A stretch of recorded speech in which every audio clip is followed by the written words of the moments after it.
Alrighty, we're going to go ahead and get started. Hi, my name is Katie Hoffman. I'm one of the dietitians here with the World Trade Center Health Program. June is Men's Health Month, so we are focusing on men's health, nutrition, and healthy lifestyle tips. So please use this as a reference.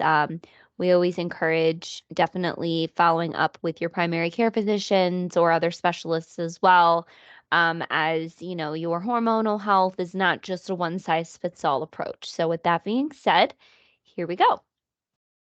So today we're going to be reviewing men's health hormones, diet tips and strategies to optimize hormonal balance, important vitamins, certain supplements or herbal medicines that can be used, and their pros and cons, as well as other important determinants of your health. So I'm just going to do a quick terminology just so that people are aware. Obviously, testosterone is a primary sex hormone, an anabolic steroid found in males. It is also found in females, but it does play a key role in the development of the male productive tissues and promotes an increase in muscle and bone mass, as well as body hair. So I'm going to be referring a lot to testosterone, or T, and also something called sex hormone binding globulin, that is also known as SHBG. This is a protein that's made in the liver. It binds sex hormones in your blood, controls the amount of hormones that are actively working in your body, and their tissues. Your tissues can only use those hormones if they're free. So if they're attached to this protein, they're not free. So you don't want a lot of sex hormone binding globulin, because it's going to decrease your free testosterone. So just keep that in mind. And then there's this other one called FA, or alpha reductase, which is a key enzyme that regulates the active or inactive form of testosterone. So we're going to be referring to that a little bit as well. And also, as a reminder, disclaimer, the Stony Brook World Trade Center Health and Wellness Program does not offer hormonal testing in your routine blood work, but it is something that, if you want to speak to your urologist, endocrinologist, your primary care physician, that would be, encouraged if you think that it would be beneficial based on today's presentation or your own symptoms. And also, lab testing is the best way to determine if you need, some help in the hormone department. It's always good to get laboratory diagnostic testing, such as total testosterone levels. Low is considered less than 300 nanograms, and bioavailable testosterone is less than 80. And then free testosterone, if it's low, is less than 50 of the PG per ml.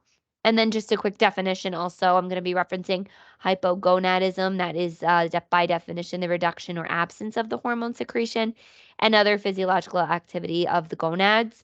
And then also it is important to check for your FSH and luteinizing hormone. These are important hormones that can impact your ability to produce or, create active forms of testosterone. So very important in determining root causes of things. Alrighty. And moving on, so why is it important to optimize your hormones, specifically testosterone? So our T levels naturally do decrease with age, and there's less in production. And there's an increase in that SHBG production. So that active testosterone becomes less bioavailable. And why is that important? It's important because testosterone increases your bone mineral density, which can decrease your fracture risk.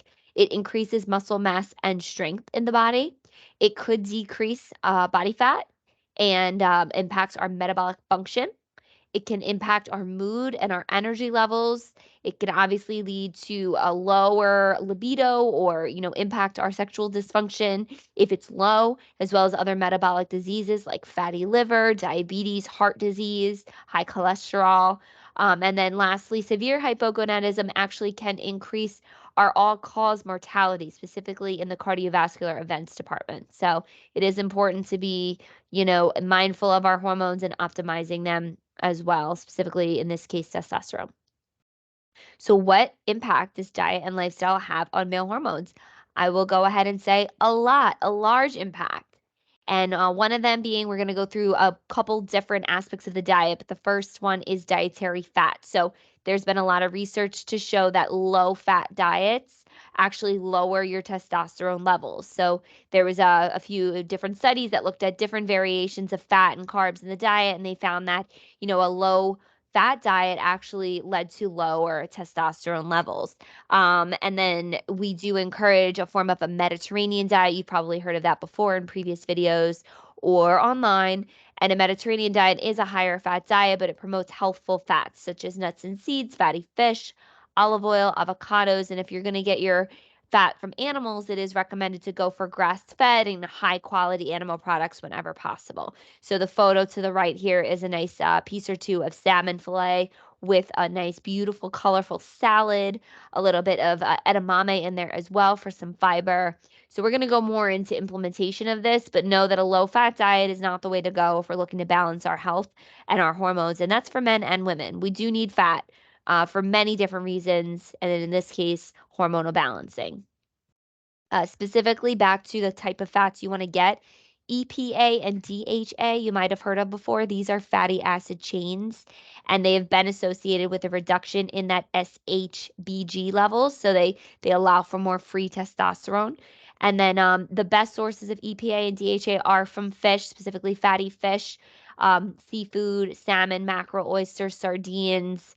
Now you can get it from plants as well, like flaxseed or chia seed, walnuts, but it is most potent in that water, based marine-based sources. So it may be worth supplementing if you're not a fish person, but I would definitely recommend speaking with your physician, and also be mindful if you are on blood thinners like Coumadin or warfarin, to not just jump into an omega-3. We do want to speak with our doctor about that. Protein. If you have ever done a nutrition counseling appointment with us, or you have been, viewing other videos, protein is so, so important. It's known for its vital role to maintain muscle mass, but it actually can help maintain testosterone levels. So it's been shown that low protein diets, specifically in men 40 to 70 years of age, may actually lead to that increase in that SHBG level, which can then lower the testosterone that's readily available. There was a couple different studies here that also looked at different, variations of low fat, high fiber, high fat, low fiber. And it was definitely found that the high fat, low fiber diet did have, a negative impact, but it's more like the bad fats. So think, fried foods, those types of things. But it's really encouraged to eat an adequate amount of protein. And we're going to go through how to do that in the next few slides. Now, ways to meet your protein goals. It's not a protein bar and a protein shake for every meal of the day, Octavia. It is high quality nutrition. So, for example, breakfast, trying to do more of a savory breakfast like eggs or egg white omelets. Um, Greek yogurt and cottage cheese are excellent ways to get in a protein source in the morning. Adding protein powder or egg whites to your oatmeal if you do prefer more of like a carbohydrate rich breakfast. At snacks, we can go for low-fat cheese sticks, nuts and seeds. And the reason I say low-fat cheese is just it's a little less calories, but you could do a full fat as well. Most of the time, people are also managing their weight, so that's why I said low fat. But Greek yogurt, again, cottage cheese. There's even like Chomps, which is a brand that's of like high quality meat sticks, so like grass fed. So that's a great way to get your protein in as well.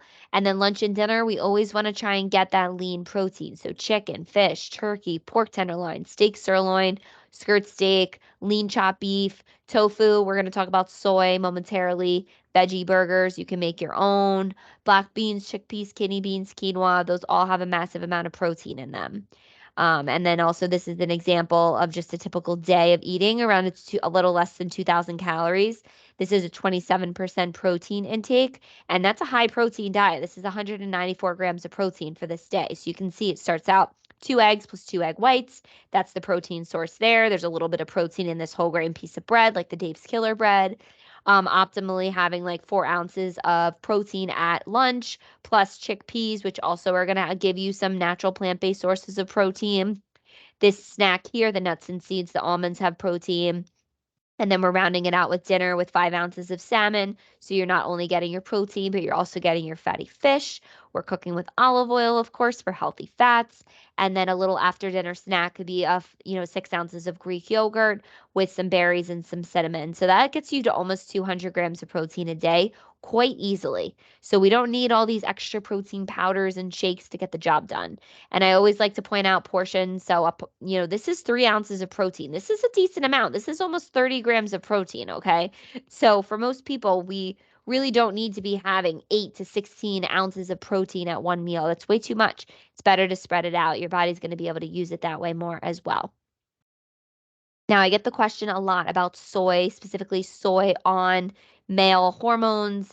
A lot of research has been done, and soy in its natural state does not impact our testosterone levels, okay? So, by that, I mean soy milk, soybeans, tofu, things that are lightly processed or not processed at all.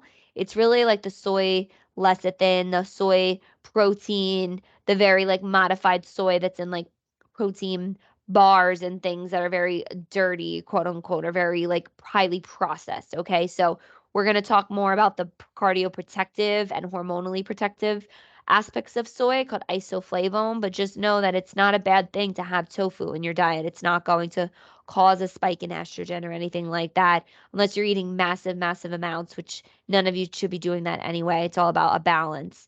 So according to one study done in 1990, men who consumed at least 150 grams of lean meat or even 290 grams of tofu a day found actually a higher ratio of testosterone to estradiol in carnivores.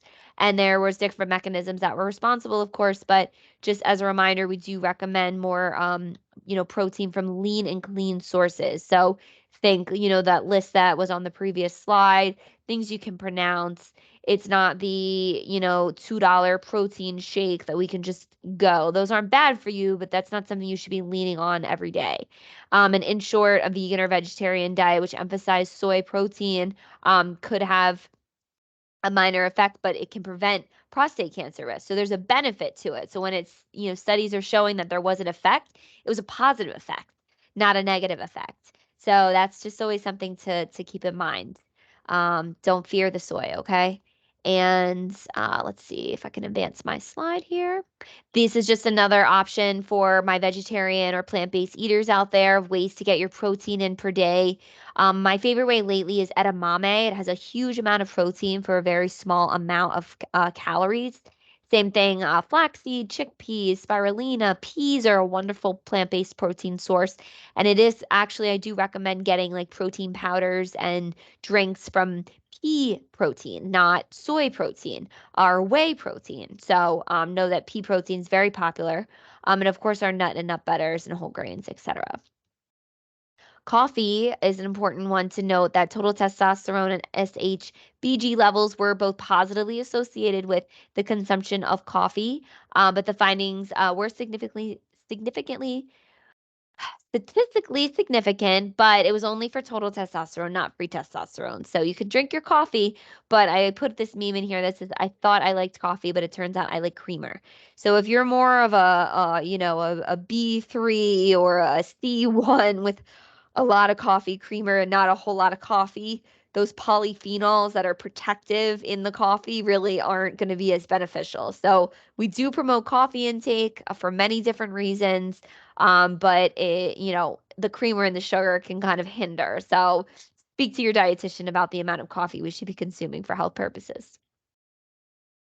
And of course, the age old question of alcohol. There is some research that at the testicular and hypothalamic pituitary levels, alcohol may block testosterone secretion. However, there was another study that found no significant association between alcohol consumption and certain hormones. But in our general practice, less is best is always the motto. Alcohol intake in excess can contribute to weight gain. Obviously, fatty liver disease can increase your cancer risk, specifically for prostate cancer. So it's definitely a less is best situation with alcohol.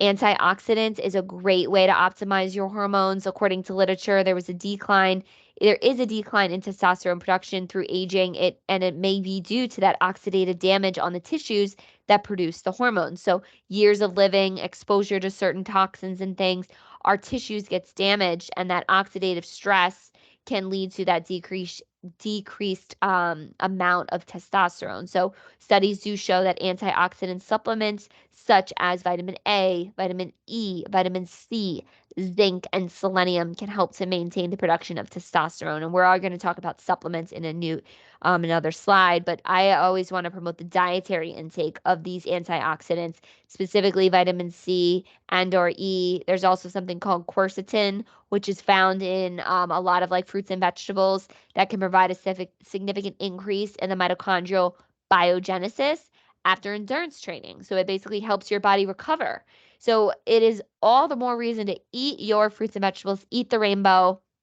That's why we encourage it so much during our nutrition counseling sessions. It's not just because they're good for you for fiber, it's the cardio protective, it's the antioxidants. And now, as you know, it could even be a hormonal impact as well. So another just important thing to note is that testosterone, like we talked about, can be impacted by this 5-alpha reductase. So that can lead to that dihydro testosterone, whatever it was called, basically the inactive form. So we don't want this to be working. So we want to be increasing foods that inhibit this enzyme. So foods that will do that are going to be things like green tea, flax seeds because of the lignans in it, lignans, soy in the form of isoflavones like we talked about, and fatty fish specifically for the omega-3s. Now there are also some herbs and natural, more natural homeopathic remedies as well, saw palmetto, nettle root, chastity tree, black cohosh. But those are things you're going to want to work with a naturopath or work with your doctor on because there are drug nutrient interactions with some of these potential supplements. So not just something we can go blindly taking thinking that it's going to be good. So always, speak with a qualified healthcare professional, even us, but everyone's different. So for the purpose of this presentation, we're keeping everything very blanket statement. Moving on to another way to think about it is this anti-inflammatory diet, this Mediterranean sort of diet pyramid, if you will. So that water, green tea, and seltzer is definitely, so important at the base of the pyramid. Here's all those colors, those phytonutrients that we're looking for, those whole grains, the healthy fats, the nuts and seeds, like we said before, trying to season your food with natural herbs like basil, oregano, mint, and garlic is very anti-inflammatory. Cinnamon as well.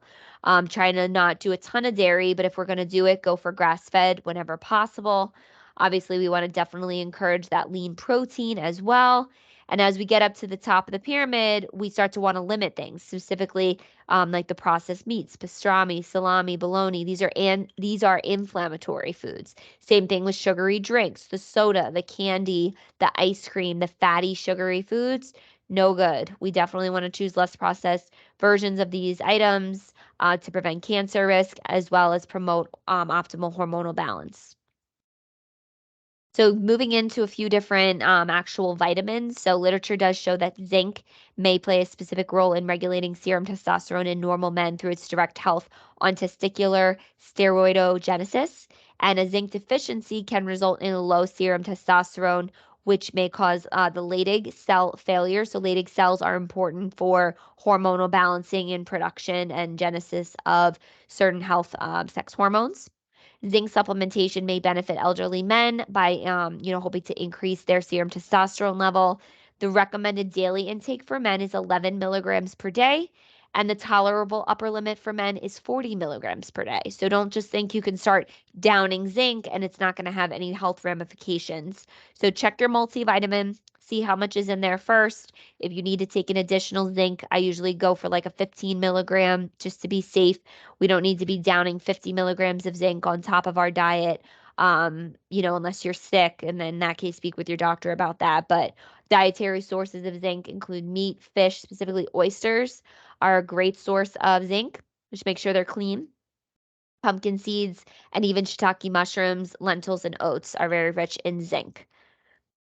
Another one that's very important, that's sneaky is boron. So boron is an element. And there's been a lot of research to support the use in testosterone and men's health.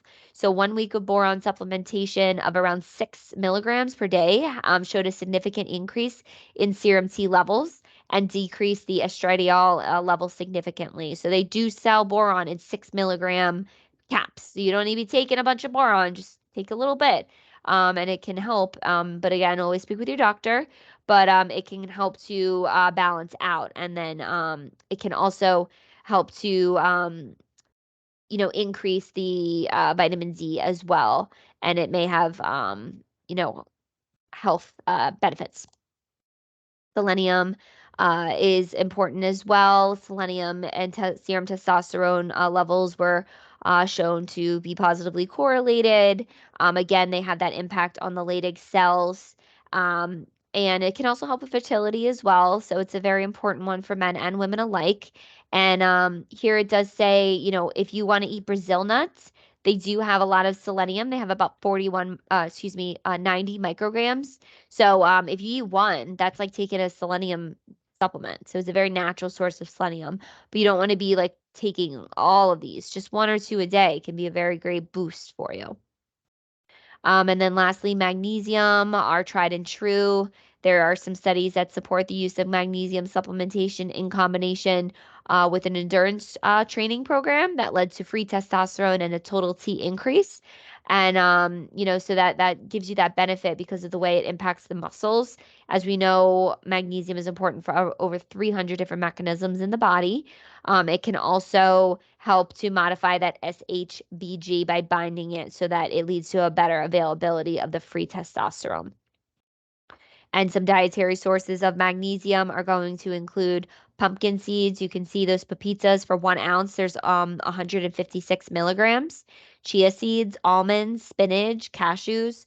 Those are the highest source. Most of us don't get enough magnesium in our diet because of our soiling, our soil in the US, and our farming practices, but also just our diet. We don't eat pumpkin seeds, chia seeds, almonds, spinach, and cashews every day. Maybe you do, but maybe you don't. So that's where supplementing can be helpful. And the recommendation is up to 400 milligrams a day for men, but you can go up to 600 as well. It's very helpful for a lot of different reasons, but definitely speak with a dietitian about this because there's a lot of different versions of magnesium out there. And also, just a quick one about vitamin D. So, low vitamin D levels have been associated with depression, depressed total of free testosterone levels. But it does also connect with depression. So, I wasn't wrong there. But it's always good to get your vitamin D levels checked routinely at your yearly physical with your primary care physician and supplement as needed and get plenty of sunlight. So, some takeaways. I'm just trying to move my little screen here. Zinc may benefit the Leydig cells and testes for T production. Take or eat up to 40 milligrams a day. Boron can improve our free T3. Take or eat up to 6 milligrams a day. Magnesium can improve our T3. Take or eat up to 500 milligrams a day. Selenium, as we know, has the positive impact on the Leydig cells, and you can take or eat up to 200 micrograms a day. And then lastly, vitamin D helps to lower that SHBG and improve free T3. You always want to test for deficiency to be safe. Aim for sunlight daily or to be safe. You can always take 1,000 to 2,000 IUs, especially in the winter, to avoid deficiency. So just kind of a little summary here. The low-fat diets were no good. They can potentially decrease your T levels. Vegan diets, it wasn't really one way or the other. But you want to get your protein in no matter what. And don't fear soy. We definitely want to promote that EPA and DHA and trying to get that fatty fish in or potentially supplementing with fish oils. We definitely want to get that protein in and start with aiming for about 0.5 to 1 gram per pound of body weight. Depending if your goals are weight loss or not, that's where it might be tricky, but definitely try and get at least 0.5 no matter where you're at. Another one is to do like a 0.8 to 1 gram per kilogram. So that there's different versions out there. Or take a percentage of your calorie needs in general. Work with a dietitian on that. So just briefly, like I said, there are some herbal and naturopathic ways to modify our men's health hormones, such as testosterone.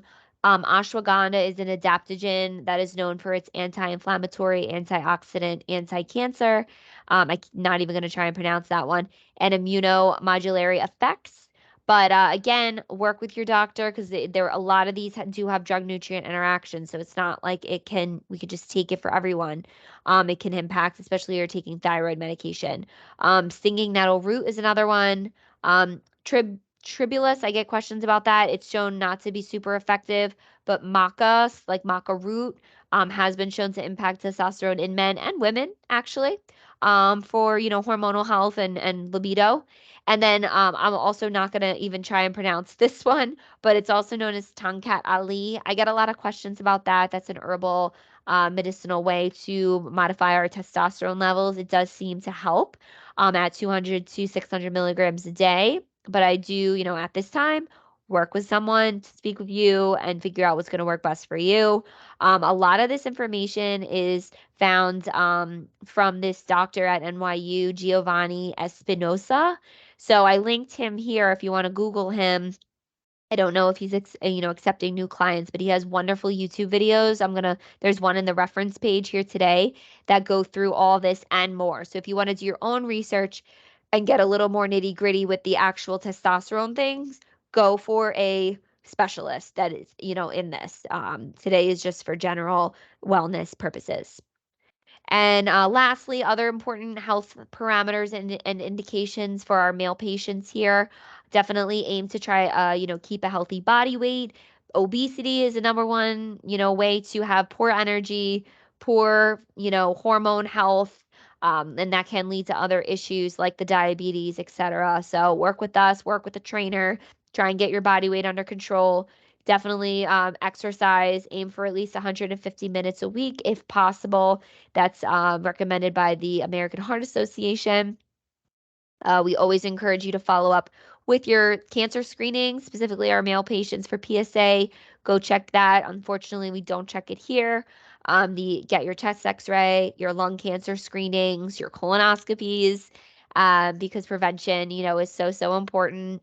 And limiting and avoiding alcohol intake. Alcohol, like I said, is very, risky, especially if you have a history of prostate cancer, colon cancer.